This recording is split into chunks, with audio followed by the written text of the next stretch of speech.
de tensiones nacionales y regionales. Así que podemos identificar varias causas locales muy claras de la violencia que, por supuesto, no están relacionadas con la criminalidad o la barbarie.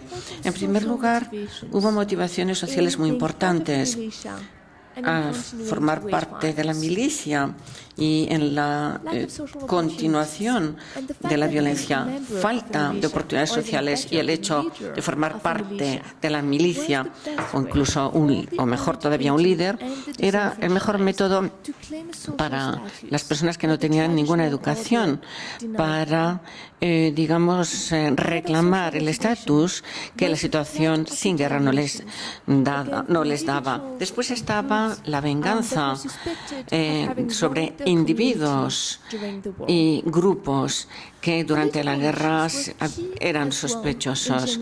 Las milicias también generaban conflictos. Había una gran competencia a nivel de distrito, por ejemplo, sobre quién sería jefe de distrito, jefe de territorio, etcétera, quién sería la familia o grupo étnico de más alto nivel. Y este conflicto había persistido en toda la historia congoleña, de manera que la guerra añadió simplemente otra capa de complejidad, porque además de todo lo demás, en esos momentos había una competencia entre las autoridades prebélicas y las autoridades establecidas por los distintos grupos armados durante la guerra. También había muchos conflictos sobre a quién se podría nombrar para puestos administrativos locales. Y este tipo de antagonismo político, los antagonismos locales, dieron lugar a muchos casos de violencia durante la transición. Estas tensiones pues normalmente se añadían a las hostilidades con motivación económica, porque el poder y su acceso a los recursos económicos pues normalmente era un acceso que ahora era posible para las tropas que tenían el poder militar. Entonces encontramos dos causas para la guerra en el Congo: la tierra y los recursos minerales. Por lo tanto, la gente habla mucho de la explotación ilegal de recursos y cómo esto dio lugar a la violencia en gran parte y también a muchas numerosas luchas. Es cierto que la distribución de la tierra era inadecuada y además había una explotación ilegal de los recursos. La tierra proporciona los medios primordiales de supervivencia para la mayoría de las familias congoleñas y es la mejor manera de integrarse en las estructuras sociales locales. De manera que durante la transición pues hubo muchas luchas a pequeña escala que estaban relacionadas con la distribución y la explotación local de la tierra, y esto continuó durante la transición y sigue persistiendo en la actualidad. Estos temas políticos y económicos a menudo motivaron el establecimiento de alianzas a nivel local con las milicias rebeldes y no rebeldes. Es muy importante tener esto en cuenta, porque la narrativa dominante por lo general presenta a los rebeldes y como un tema totalmente local, pero las milicias después de la guerra permanecieron en el Congo y ejercieron violencia porque no podían volver a la normalidad. Entonces tuvieron que seguir para sobrevivir y los congoleños fueron víctimas inocentes. Eso es verdad, pero no es toda la historia. En mi trabajo descubrí que las milicias implicadas en la guerra tenían mucho apoyo local. No eran simplemente depredadores, sino que además tenían el apoyo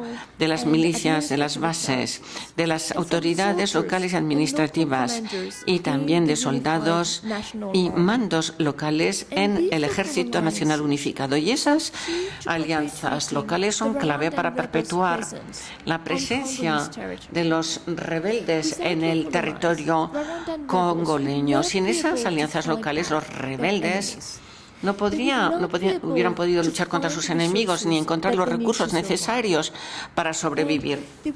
Y además, no hubiera sido posible que tuvieran acceso a los recursos que necesitaban para comprar armas y seguir en la lucha. Y de la misma manera, la narrativa dominante presenta el problema con la población como un tema absolutamente nacional, lo que se refiere a los antepasados, etcétera. Pero una vez más había un componente local en los problemas locales. Eran la causa primordial de las confrontaciones étnicas que aparecieron durante la guerra entre distintas poblaciones. Y durante la transición, los intereses locales también eran muy altos. Seguía habiendo mucha tensión en torno al acceso local a la tierra y a los poderes administrativos y tradicionales.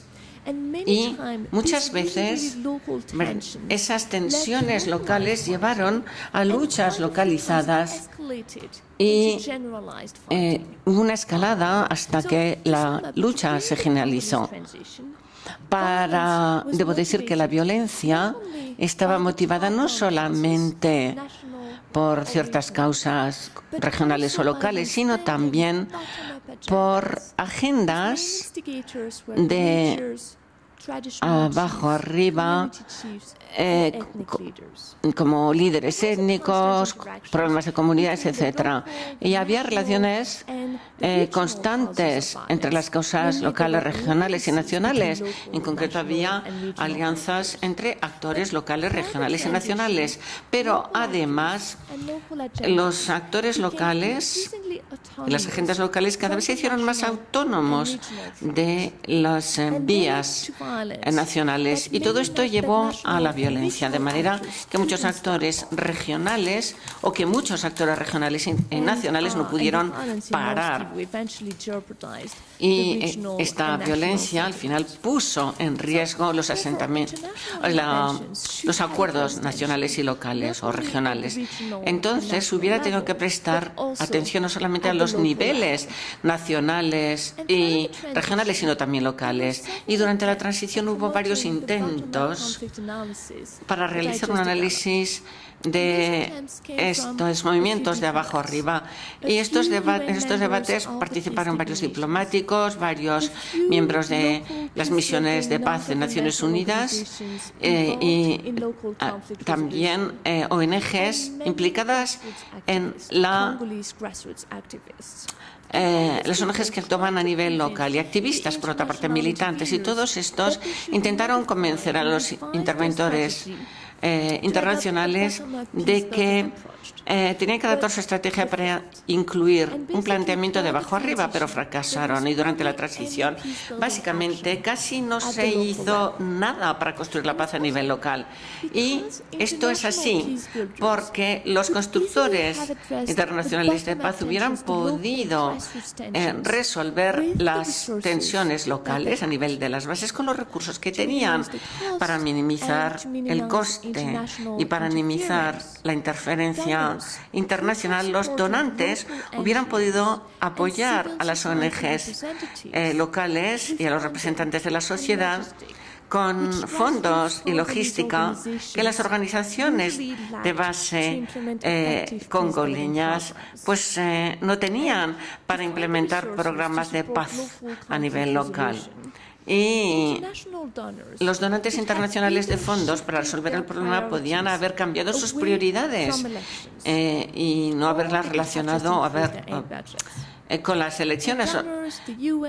Podrían haber aumentado sus presupuestos. Los donantes, las ONGs extranjeras y locales podrían haberse centrado en dos temas prioritarios: el resolver los conflictos de la tierra y fomentar reconciliación intercomunitaria entre comunidades. Y con esto se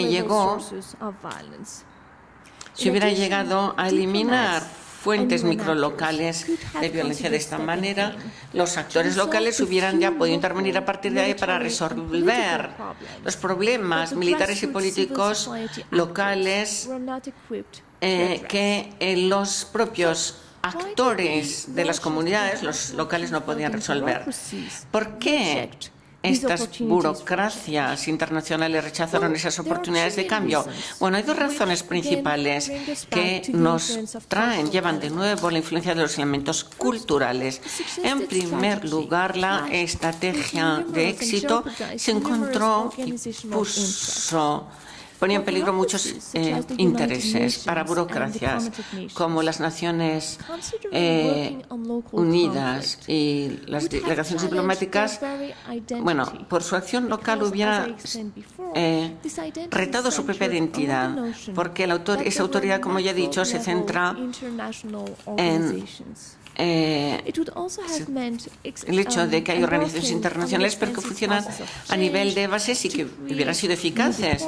Al mismo tiempo, querían crear nuevos procedimientos de funcionamiento, nueva financiación.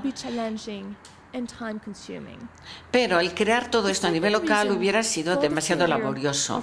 La segunda razón de la reforma, del intento de reforma, es que las estrategias que se intentan implicar chocaban con normas culturales muy enraizadas. Y la verdad es que se pensaba que la democracia, a través de las elecciones, era la mejor manera de poner fin a la guerra y a la violencia. Y como resultado de esto hubo intervenciones solo a nivel local, solamente en el caso de enfrentamientos. Pero sigue habiendo acontecimientos de violencia en el Congo que chocan y que han hecho que haya intervenciones para detener la violencia local. Cuando zonas en paz, como ocurrió en el 2000, bueno, en el 2002 empezaron ya a confrontarse y además ahí estaba el peligro del genocidio. Cuando los pacificadores internacionales empezaron a actuar en el 2002, 3, 4, 5 y 6 y básicamente todos los años, pues no se resolvió el problema y finalmente la violencia tiene unas características especiales y estaban, por ejemplo, las masacres realizadas por las milicias. Luego hay un segundo elemento que superó a acostumbrarse a la violencia, era el reconocimiento de que una crisis, la escalada de la crisis, pues que amenazaba la solución con paz, pues se hizo muy evidente. Y cada vez el mecanismo era el mismo. Primero, la violencia local, que llegaba a límites anormales, lo cual generaba una intención internacional por parte de los medios de comunicación y los pacificadores internacionales. Estos eventos de choques también eliminaron las dimensiones económicas y sociales de los conflictos locales, y esos eventos, por lo tanto, hizo que el Congo se considerara como un país en guerra y, por lo tanto, los interventores internacionales pasaron a estrategias apropiadas para un entorno de guerra y con un fracaso total a nivel político, pero militar. Pero no se intervino con respecto a otros elementos. La intervención internacional sobre la violencia local pues casi no tuvo lugar y solamente llevó la violencia